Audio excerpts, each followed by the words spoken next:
سەد مەتریەکەی سلێمانی ئەوە دیسان پاسا و ئەو هەموو پاساوی کە زنا بۆت باسکردین کە پاساوی کەشیەت هاتوتە پاڵ ئێستا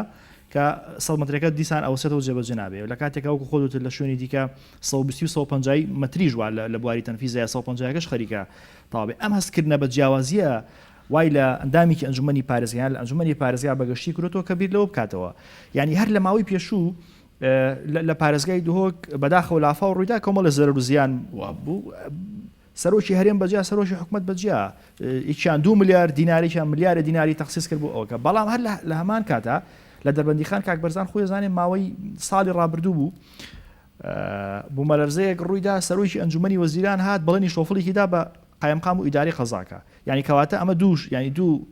دیوەکیان مەئەساتە ئەوەیە کە قایمقام و پارێزگای سلێمانی دەسەڵاتی کردنی شۆفڵێکیانە دیوەکەی تری شێوەیە کە تاوەکو ئێستا شۆفڵە نەگەشتووە ئەم فەرق و فروق و جیاوازیەوە ئاکا کە مەسەلەن ئێمە دەنگ هەڵبڕینیان ئەندامانی ئەنجومەنی پارێزگای سلێمانی داوای لە مەرکەزی کارژیاری و دارێ بکەن ئەم هۆکارانەی کە جەنابەت باست کرد